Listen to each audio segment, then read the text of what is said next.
dawn of The planet I didn't know of what's happening. the apes. and you don't get a second one because you suck. review. Oh damn it. Period. Exclamation She's on the mark. right. She's on the right. Alright. Yeah, so we just got done seeing that movie we just said, Dawn of the Planet of the Apes. So this movie came out, what's today's date? I don't even Today's the 12th.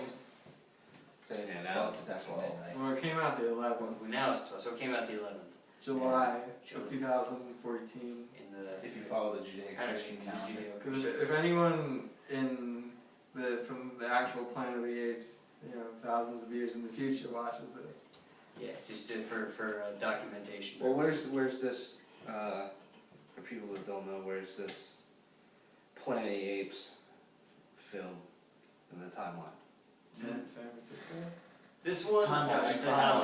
It's this like one's after Rise, but it's if you want to think of it, it's before all the old movies. it's like 2024. Because it would be like 2014. It's like modern day, and then the 10 apes years said later. after 10 winters, so basically 10 years into the future. So like 2020, something like that. Somewhere Yeah, around 2024. 2024. Perfect vision. Yeah, exactly. So, what was you guys' overall opinions of this movie in general?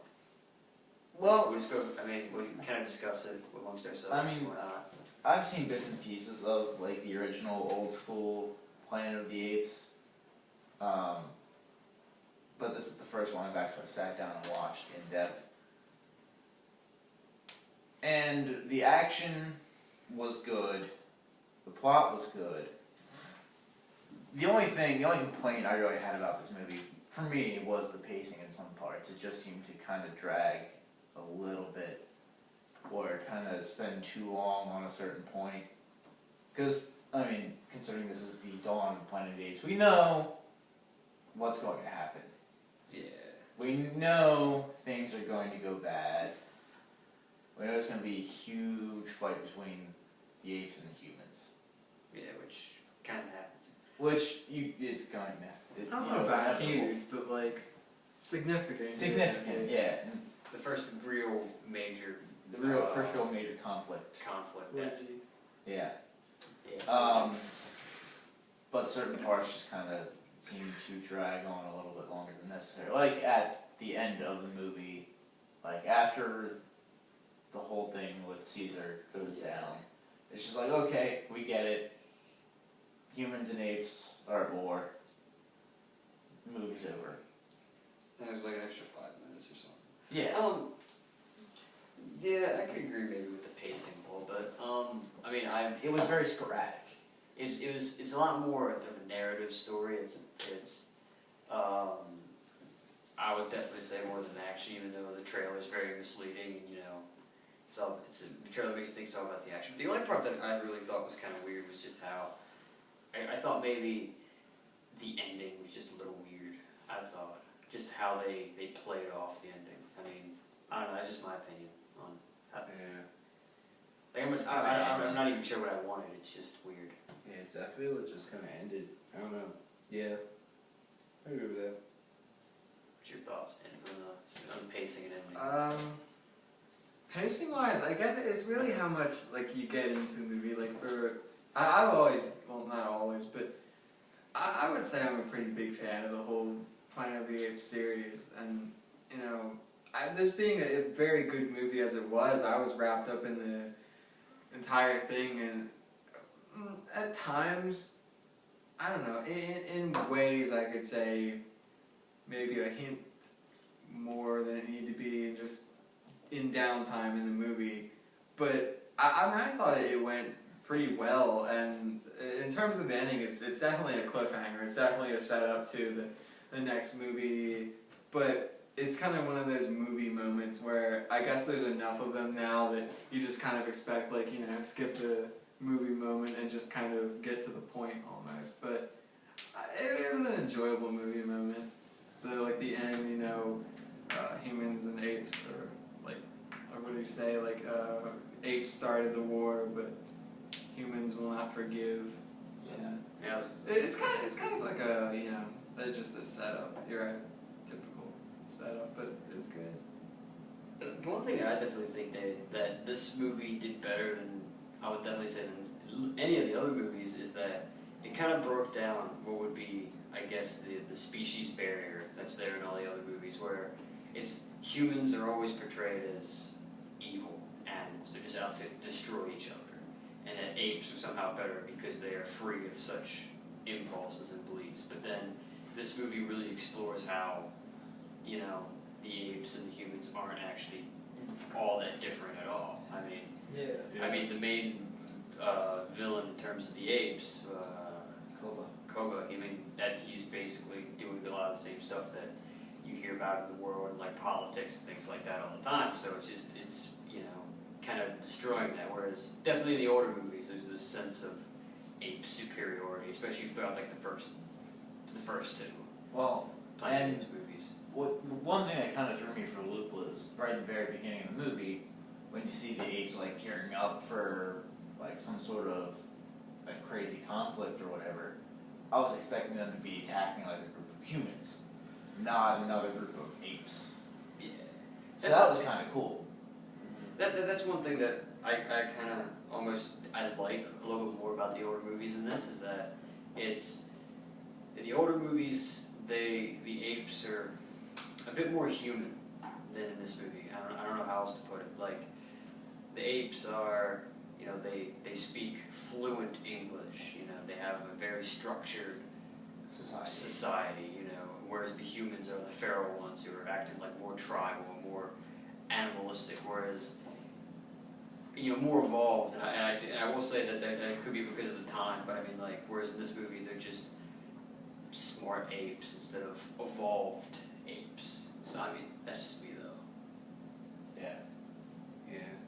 I like the whole society thing that they have going though. I thought it was really portrayed well and pulled off well, how, you know, the whole structure of it and everything. I thought it was pretty cool. Yeah. And I thought, I can see where you guys are coming from, where, you know, sometimes it felt like scenes would drag on. I think it's just the pace of the scenes sometimes were kind of slow. For instance, when Caesar would, you know, get together with his child and the mother of the child, you know, those scenes kind of were a little bit slow, but they were just trying to really, really develop Caesar, what was happening, and, you know, really get you into his life and, you know, how he interacts with his family. And I didn't mind that. I could see some people, like, right when the movie was over, did you hear that guy say, "Thank God that's over"? Yeah, like, Or whatever. But I liked those scenes. I thought they really developed the plot well. They developed the whole just universe that the whole movie was kind of building, that whole world. And so I thought I think everything was really well done in this movie, to be honest with you. But I can see where someone would say it's a little slow. I mean, now that you mention that, like the scenes with the Caesar's family, like I could see, like, now I get what scenes you're talking about. It could be slow, but I guess it's just kind of how much you get wrapped up in it to begin with, and how much it can take you. I mean, I'm not saying, I understand, like, a lot of scenes I really liked. I feel like they were done really, really well. It's just like, maybe some of the smaller scenes like that, maybe just a tad too thing. And the ending I thought was just done weird for pacing wise. Yeah. That was my only thing. I'm not saying it's a bad story, I'm just saying I would have paced certain parts a little differently, or maybe not spent so long on certain parts. I think, at first I was like, okay, this movie's cool, but it's not as good as everyone was saying until the plot twist in the middle. Yeah. That's the part where it hit me like, okay, shit's This getting game. serious. And then from there on out, I thought it got better and better and better as it Oh, went yeah. on. Which, I think- so I would recommend to, you know, definitely give this movie time and not turn it off. Yeah. Immediately, if especially later on, if you're watching this and, you know, it's a DVD or something. Yeah. I definitely thought that when it got down to it, the action was good, and just how like the inevitable in the trailers, the inevitable first battle that takes place is done really, really well. Yeah. I thought, and it just looks awesome. The entirety of it. The scene where they had Koba on the horse, dual wielding, what was it, M40s? The M40s. Riding through the fire. Just. And you just kind of like see it just, I was like, oh my god. Yeah. I would shit my pants. Yeah. If I saw that coming When he towards me. takes over that tank. And it's just, and you kind of do like an almost over the shoulder thing for just like the entirety of him in there. It's really, a really cool thing. I would shit my pants. What do you think of the actions and stuff? The action, in a way, most times these days, I want to say action is action because in movies it's generally lumped into, every action movie is, or every action scene in a movie that includes a battle of some sorts, or, like you saw the Transformers movie, like, battles, or any war movie or something. It's going to be intense, or it's going to be loud, but I felt this, not just because it's completely different in the sense that it has apes, but it was just very, I don't know, it was very intense, mainly because I felt like, not to get into it too much and nitpick, but I felt like the apes had no strategy in this. They just full on charged the human blockade, and it was like, guns. It was like a swarm. it was like just a slaughter, and somehow, They win. a little nitpicky thing, it just seemed like there were endless apes almost. Like you saw like them getting blown up and like things. It didn't seem like that there were that many apes to begin with, but somehow there were definitely enough. But yeah, the action was very actiony. Shit blew up. It was pretty. Lots of shit. It was very. How did you guys feel about the plot to it? I liked the plot. I thought It the was- plot was Yeah. it's better than I liked the story a little bit better than the originals because, like I kind of said earlier, the earlier movies definitely portrayed this thing of how humans are evil and they're animals, and it's kind of like, the original movies and the book that the movies are based off of is like an allegory that as humans we're just out to destroy each other, which you could argue is true, but then they kind of put the apes on this kind of high horse, saying we are above that, we don't do that. Whereas this movie kind of makes it a little bit more gray. Yeah. It kind of does, and it deals with in this really extreme situation, the real life thing. I thought one of the really cool, most powerful scenes was with Koba when he's pointing to all the scars that he has from when he was like locked up, and he's like, "Human, help," or like I said, he's just pointing to each one and he's getting mad. I'm like, that was a really good scene. You kind of almost for a little bit sympathize with Koba, but that's before you find out that he's just kind of crazy. So I mean, I just think that like stuff like that was very, very well done and written into the plot. And in terms of the way the film was shot, composed, I did notice that in any of the battle or fight scenes, a lot of movies, especially Michael Bay movies or things like that, you use a lot of like slow motion or things like that. There really wasn't any slow motion in this movie, I don't think, except for the moment where you got Koba riding through the flames. That's just kind of is necessary there. But I don't think that was a problem. I think it actually kind of helped keep the intensity up. There was no slow mo. It was just go all the time in those scenes. Yeah. It didn't really let off the pace at all. I thought the plot was fantastic, and I thought that you never at one point were confused as what was happening, and I thought that was awesome. You never, there wasn't a scene where you're like, why are they doing that? You knew everything right there, and it wasn't blatantly obvious either. Like a lot of the things that happened, I didn't really see coming at all, and I thought that was just really well done. And I thought the whole look of this movie is so fantastic. the scenery is great. The apes look fantastic with, you know, I guess their costumes. I think think they were this probably was this CG. one's mostly CG. Okay. Maybe Yeah, maybe well, a either couple way. instances it might have been actual I costumes. mean, but either way, they it probably was CG. mocapped Andy Serkis. They probably mocapped him. Oh, they mocapped Andy Serkis, but I don't know if they really Yeah. mocapped anybody else. That's just because, you They know, probably Andy, based everybody else's off of his. yeah, you know, Andy Serkis is the guy who played Gollum. He's probably the most famous actor you've never seen on screen ever. Yeah. But like, Either way, yeah, it looked great. Like the apes kind of home looked awesome. Yeah. You know, it was just very cool to look at. And so I feel it had a really good plot that was interesting the entire way through, Yeah. and then it was just interesting to look at the whole time too, which to me that just makes for a good movie.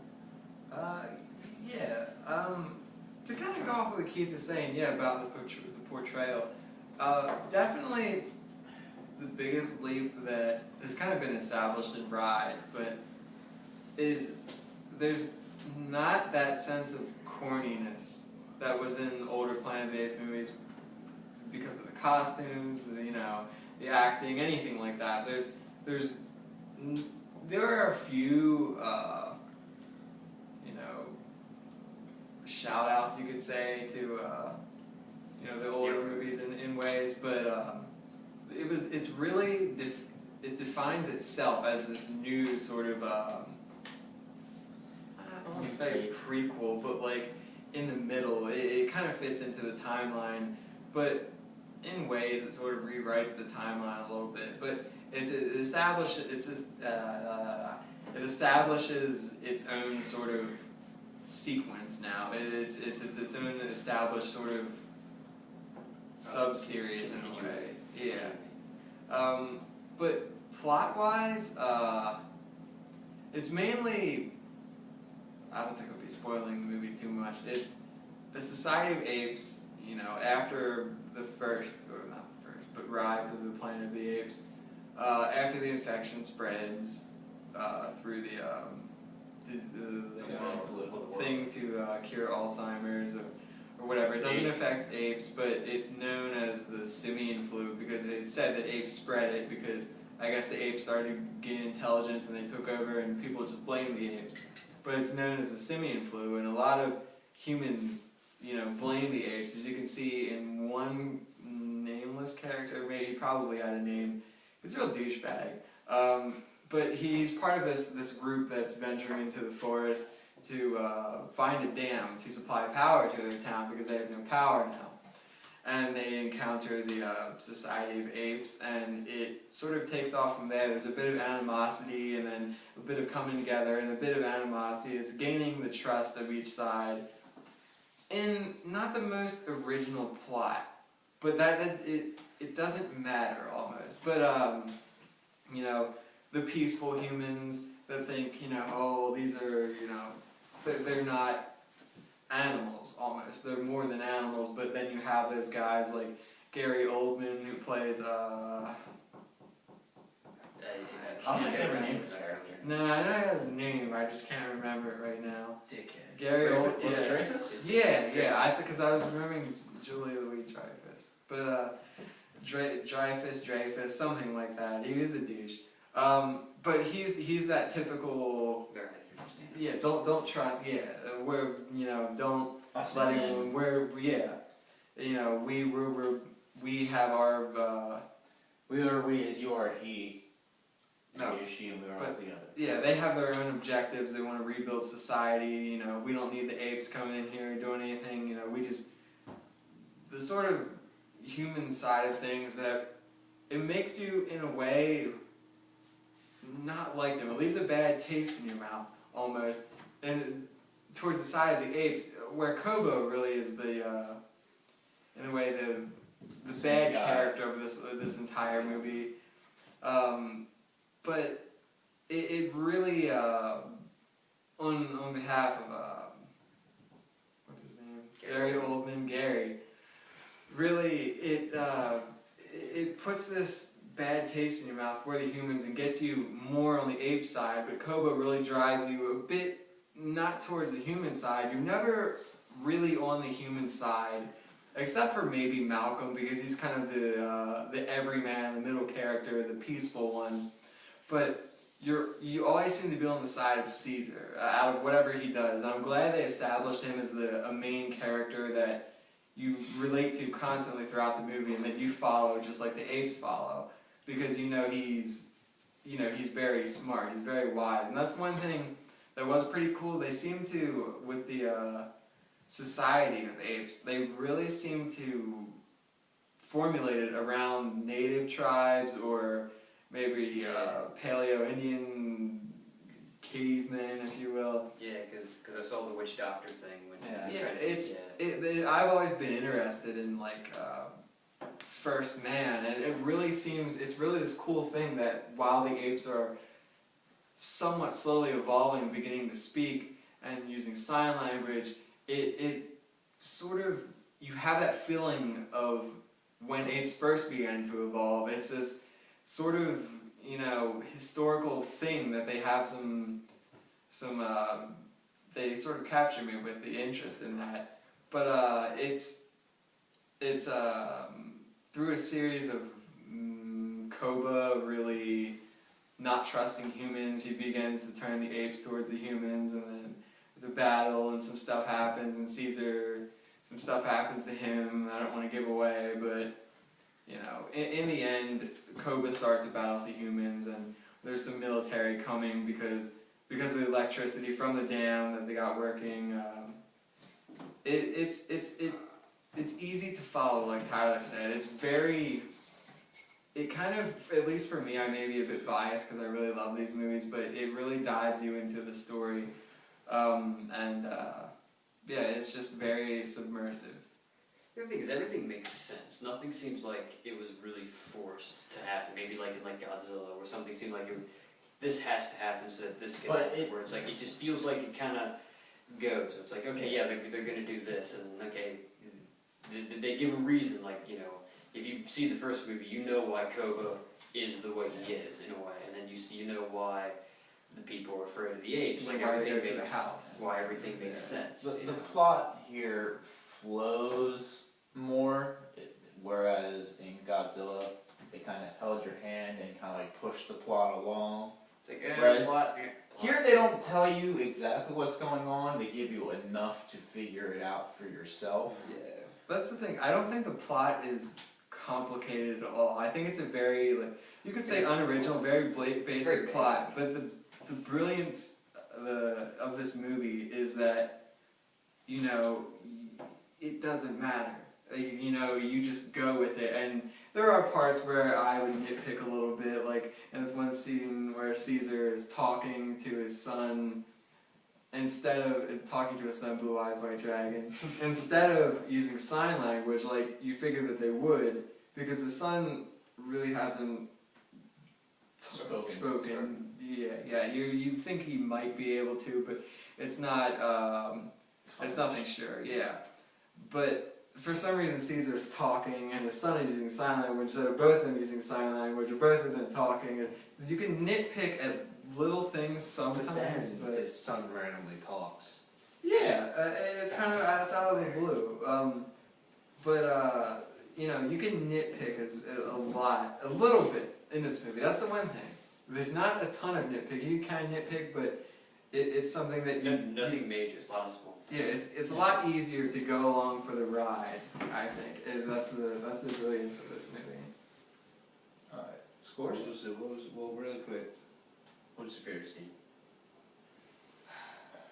I would say, I would probably say the scene in the dam where Koba confronts Caesar. I thought that was a really, really good, especially non-action. I thought that was a really good scene.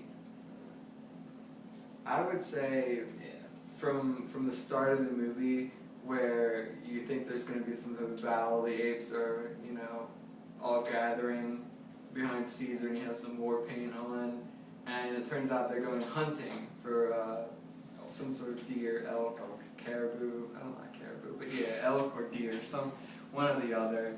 And then